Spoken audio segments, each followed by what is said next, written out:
ಕಾಂಗ್ರೆಸ್ನಲ್ಲಿ ಈಗ ಕೆಪಿಸಿಸಿ ಅಧ್ಯಕ್ಷರ ಬದಲಾವಣೆಯ ಬಿರುಗಾಳಿ ತುಂಬಾ ಜೋರಾಗಿ ಬೀಸ್ತಾ ಇದೆ. ಅದರಲ್ಲೂ ವೆರಿ ಇಂಪಾರ್ಟೆಂಟ್ಲಿ ಸಿದ್ದರಾಮಯ್ಯನವರು ರಾಹುಲ್ ಗಾಂಧಿ ಅವರನ್ನ ಭೇಟಿಯಾಗಿದ್ದಾರೆ. ಏನಾಗುತ್ತೆ, ಕೆಪಿಸಿಸಿ ಅಧ್ಯಕ್ಷರ ಬದಲಾವಣೆ ಆಗುತ್ತಾ, ಇದರ ಬಗ್ಗೆ ಚರ್ಚೆ ಇದೆಯಾ? ರಾಹುಲ್ ಗಾಂಧಿ ಭೇಟಿಯಾದಂಥ ಸಿಎಂ ಸಿದ್ದರಾಮಯ್ಯ ನವದೆಹಲಿಯಲ್ಲಿ ಸೋನಿಯಾ ಗಾಂಧಿ ಅವರ ನಿವಾಸದಲ್ಲಿ ಭೇಟಿ ಮಾಡಿದ್ದಾರೆ. ರಾಹುಲ್ ಗಾಂಧಿ ಅವರನ್ನ ನವದೆಹಲಿಯಲ್ಲಿರುವಂಥ ಸೋನಿಯಾ ಗಾಂಧಿ ನಿವಾಸದಲ್ಲಿ ಭೇಟಿ ಮಾಡಿ ಮಾತುಕತೆಯನ್ನು ನಡೆಸಿದ್ದಾರೆ.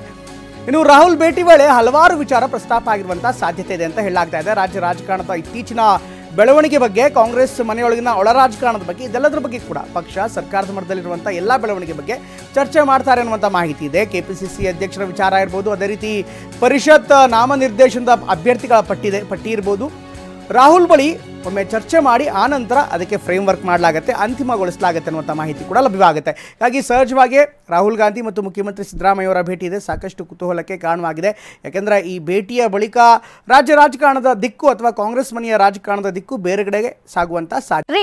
ಇನ್ಮೇಲೆ ಮನೆ ಕೆಲಸಕ್ಕೆ ಹೆಲ್ಪ್ ಮಾಡ್ಬೇಕು ನೀವು. ಯಾಕೆ ನಿಂಗೆ ಎಲ್ಲರ ಕೆಲಸ ಸಿಗ್ತಾ? ಕೆಲಸನ ನೋವೇ, ನಾನೇ ಬಾಸ್ ಆಗ್ತೀನಿ. ಬಾಸ್ ಅದೇಗೆ? Boss wanna be the boss ಸಾಧ್ಯತೆ ಇದೆ. ಯಾಕೆಂದರೆ ಒಂದು ಕೆಪಿಸಿಸಿ ಅಧ್ಯಕ್ಷರ ಬದಲಾವಣೆಯ ಕೂಗನ್ನು ಈಗಾಗಲೇ ಅನೇಕರು, ಹಿರಿಯ ಸಚಿವರು ಸೇರಿದಂತೆ ಅನೇಕರು ಈಗಾಗಲೇ ಮಂಡಿಸಿದ್ದಾರೆ. ಇದರ ಜೊತೆಗೆ ಪರಿಷತ್ ನಾಮನಿರ್ದೇಶನ ಕೂಡ ಇದೆ. 4 ಸ್ಥಾನ ಖಾಲಿ ಇರುವಂಥ ಹಿನ್ನೆಲೆಯಲ್ಲಿ ಏನೆಲ್ಲ ಆಗುತ್ತೆ, ಯಾರ್ಯಾರು ಆಕಾಂಕ್ಷಿಗಳಿದ್ದಾರೆ ಅನ್ನೋದು ಒಂದು ಭಾಗ. ಆದರೆ ಈಗ ಹೈಕಮಾಂಡ್ ಈ ವಿಚಾರದಲ್ಲಿ ಯಾವ ನಿರ್ಧಾರವನ್ನು ತೆಗೆದುಕೊಳ್ಳುತ್ತೆ ಅನ್ನೋದು ಕೂಡ ಅತ್ಯಂತ ಕುತೂಹಲಕರವಾಗಿರುವಂಥ ಸಂಗತಿ. ಇದರ ಜೊತೆಗೆ ರಾಜ್ಯದಲ್ಲಿ ಈಗಾಗಲೇ ಹೈಕಮಾಂಡ್ನ ಭೇಟಿಯಾಗುವಂಥ ಸರದಿ ಮುಖ್ಯಮಂತ್ರಿಯವರಾಗಿರುವಂಥ ಹಿನ್ನೆಲೆ ಅನೇಕ ಸಚಿವರು ಈಗಾಗಲೇ ಹಿಂದೆ ಕೆ ಸಿ ವೇಣುಗೋಪಾಲ್ ಇರ್ಬೋದು, ಮಲ್ಲಿಕಾರ್ಜುನ್ ಖರ್ಗೆ ಇರ್ಬೋದು, ಇನ್ನಿತರ ನಾಯಕರನ್ನ ಭೇಟಿಯಾಗಿ ಅವ್ರದ್ದೇ ಆದಂಥ ಮನವಿಯನ್ನು ಮಾಡ್ಕೊಂಡಿದ್ದಾರೆ.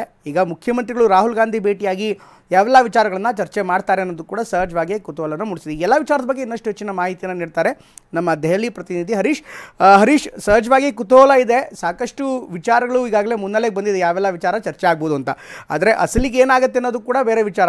ಈ ನಾಮನಿರ್ದೇಶನ, ಕೆಪಿಸಿಸಿ ವಿಚಾರ, ಇದನ್ನು ಹೊರತುಪಡಿಸಿ ರಾಜ್ಯ ರಾಜಕಾರಣದಲ್ಲಿರುವಂಥ ಹನಿ ಟ್ರ್ಯಾಪ್ ವಿಚಾರ, ರಣ್ಯರಾವ್ ಪ್ರಕರಣ, ಇಂಥ ವಿಚಾರಗಳು ಕೂಡ ಚರ್ಚೆ ಆಗಿರುವಂಥ ಸಾಧ್ಯತೆ ಇರುತ್ತಾ? ಒಳ ರಾಜಕಾರಣದ ವಿಚಾರಗಳು ಕೂಡ ಚರ್ಚೆ ಆಗಿರುವಂಥ ಸಾಧ್ಯತೆ ಇದೆಯಾ? ಸಹಜವಾಗಿ ಪ್ರಮೋದ್, ಈಗ ಸಿಎಂ ಸಿದ್ದರಾಮಯ್ಯ ಅವರು ದೆಹಲಿಗೆ ಬಂದು 2.5 ತಿಂಗಳಾಗಿತ್ತು. ಅವರು ಅನಾರೋಗ್ಯದ ಕಾರಣದಿಂದ ದೆಹಲಿಗೆ ಬರ್ಲಿಕ್ಕೆ ಆಗಿರ್ಲಿಲ್ಲ. ಯಾವುದೇ ಹೈಕಮಾಂಡ್ ನಾಯಕರುಗಳನ್ನು ಕೂಡ ಅವರು ಭೇಟಿ ಆಗ್ಲಿಕ್ಕೆ ಆಗಿರ್ಲಿಲ್ಲ. ಸುದೀರ್ಘ ಗ್ಯಾಪ್ನ ನಂತರ ಈಗ ಸಿದ್ದರಾಮಯ್ಯ ಅವರು ದೆಹಲಿಗೆ ಬಂದಿದ್ದಾರೆ, ಹೈಕಮಾಂಡ್ ನಾಯಕರುಗಳನ್ನ ಭೇಟಿ ಆಗ್ತಿದ್ದಾರೆ.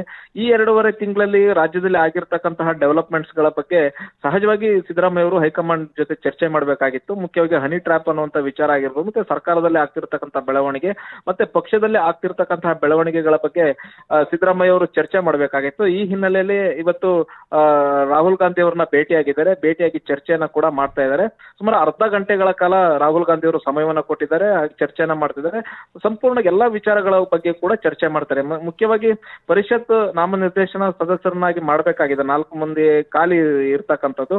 ಅದಕ್ಕೆ ಸಾಕಷ್ಟು ಮಂದಿ ಆಕಾಂಕ್ಷಿಗಳಿದ್ದಾರೆ, ಜಾತಿವಾರು, ಪ್ರಾದೇಶಿಕವಾರು, ಮತ್ತೆ ಪಕ್ಷಕ್ಕೆ ದುಡಿದಂತವರು, ಹೀಗೆ ಎಲ್ಲವನ್ನು ಕೂಡ ಪರಿಗಣಿಸಿ ಒಂದು ಪಟ್ಟಿಯನ್ನು ಕೂಡ ರಾಹುಲ್ ಗಾಂಧಿ ಅವರಿಗೆ ಕೊಡ್ತಾರೆ. ಮತ್ತೆ ಈಗಾಗಲೇ ರಾಜ್ಯದ ನಾಯಕರುಗಳ ಜೊತೆ ಕೂಡ ಚರ್ಚೆ ಮಾಡಿದ್ದಾರೆ ಸಿದ್ದರಾಮಯ್ಯ ಅವರು, ತಮ್ಮ ಪಟ್ಟಿಯನ್ನು ಕೂಡ ಸಲ್ಲಿಸ್ತಾರೆ. ಒಂದು ಅಂತಿಮವಾಗಿ ಯಾರನ್ನ ನಾಮನಿರ್ದೇಶನ ಮಾಡಬೇಕು ಅನ್ನುವಂಥದ್ದನ್ನ ಒಂದು ಅಂತಿಮ ಪಟ್ಟಿಯನ್ನ ರಾಜ್ಯಕ್ಕೆ ತರ್ತಾರೆ ಅನ್ನುವಂತಹದ್ದು.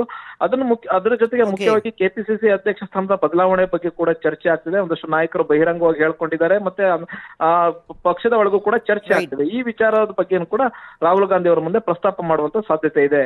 ಬಟ್ ಹರೀಶ್, ಈಗಾಗಲೇ ಕೆಪಿಸಿಸಿ ಅಧ್ಯಕ್ಷ ಸ್ಥಾನ ಎಷ್ಟು ಗಂಭೀರವಾಗಿದೆ ಅಂತ, ಅಫ್ಕೋರ್ಸ್ ಈಗಾಗಲೇ 2 ವಾದ ಇದೆ. ಒಂದ್ ಕಡೆಗೆ ಬದಲಾವಣೆ ಆಗಬೇಕು, ಕೇವಲ ಲೋಕಸಭೆ ಚುನಾವಣೆ ತನಕ ಮಾತ್ರ ಕೆಪಿಸಿಸಿ ಅಧ್ಯಕ್ಷದ ಗಾದಿಯನ್ನ ಡಿ.ಕೆ ಅವರಿಗೆ ಕೊಟ್ಟಿದ್ದಾರೆ ಅಂತ.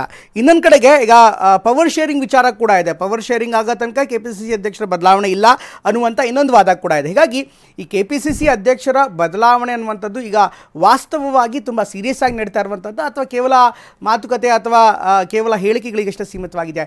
ಈ ಒಂದು ವಿಚಾರ ಎಷ್ಟು ಗಂಭೀರವಾಗಿ ಚರ್ಚೆ ಆಗುವಂಥ ವಿಷಯವಾಗಿದೆ ಹೈಕಮಾಂಡ್? ಹೌದು ಪ್ರಮೋದ್, ನೀವು ಹೇಳಿದ ಹಾಗೇನೆ 2 ರೀತಿಯಾದಂತಹ ವಾದ ಇದೆ ಕೆಪಿಸಿಸಿ ಅಧ್ಯಕ್ಷರ ಆಯ್ಕೆ ವಿಚಾರವಾಗಿ. ಒಂದು ವಾದ ಏನಿದೆ, ಇನ್ನು ಕೆಪಿಸಿಸಿ ಅಧ್ಯಕ್ಷ ಬದಲಾವಣೆಗೆ ಇನ್ನೂ ಕಾಲ ಪಕ್ವವಾಗಿಲ್ಲ, ಇನ್ನೂ ಸಮಯ ಹಿಡಿಯುತ್ತೆ ಅನ್ನುವಂತಹದ್ದು. ಮತ್ತೆ ಹೈಕಮಾಂಡ್ ಆ ರೀತಿಯಾಗಿ ಯೋಚನೆ ಮಾಡಿಲ್ಲ ಅನ್ನುವಂಥದ್ದು. ಆದ್ರೆ ಕೆಲವೊಂದಿಷ್ಟು ನಾಯಕರು ಇಲ್ಲ ಕೆಪಿಸಿಸಿ ಅಧ್ಯಕ್ಷ ಸ್ಥಾನ ಬದಲಾವಣೆ ಆಗ್ಲೇಬೇಕು ಅನ್ನುವಂತ ನಿಟ್ಟಿನಲ್ಲಿ ಚರ್ಚೆಯನ್ನ ಮಾಡ್ತಾ ಇದ್ದಾರೆ.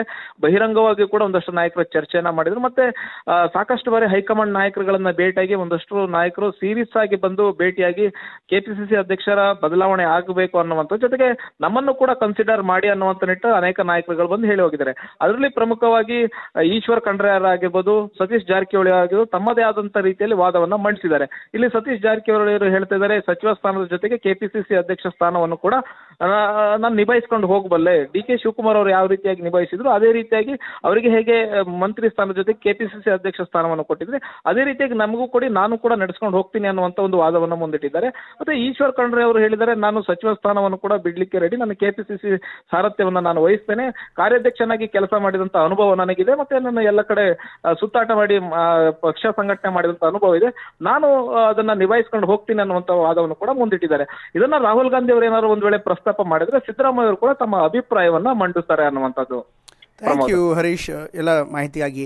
ಇದು ದೆಹಲಿಯಿಂದ ಬರ್ತಾ ಇರೋಂಥ ವರದಿ. ಅಫ್ಕೋರ್ಸ್ ಈಗಾಗಲೇ ಕೆಪಿಸಿಸಿ ಅಧ್ಯಕ್ಷರ ವಿಚಾರ ಇದೆ, ಆದರೆ ಎಷ್ಟರ ಮಟ್ಟಿಗೆ ಬದಲಾವಣೆ ಆಗುತ್ತೆ ಅನ್ನೋದು ಕೂಡ ಒಂದು ಪ್ರಶ್ನೆ ಇದೆ, ಯಾಕೆಂದರೆ ಅಷ್ಟು ಸುಲಭ ಇಲ್ಲ.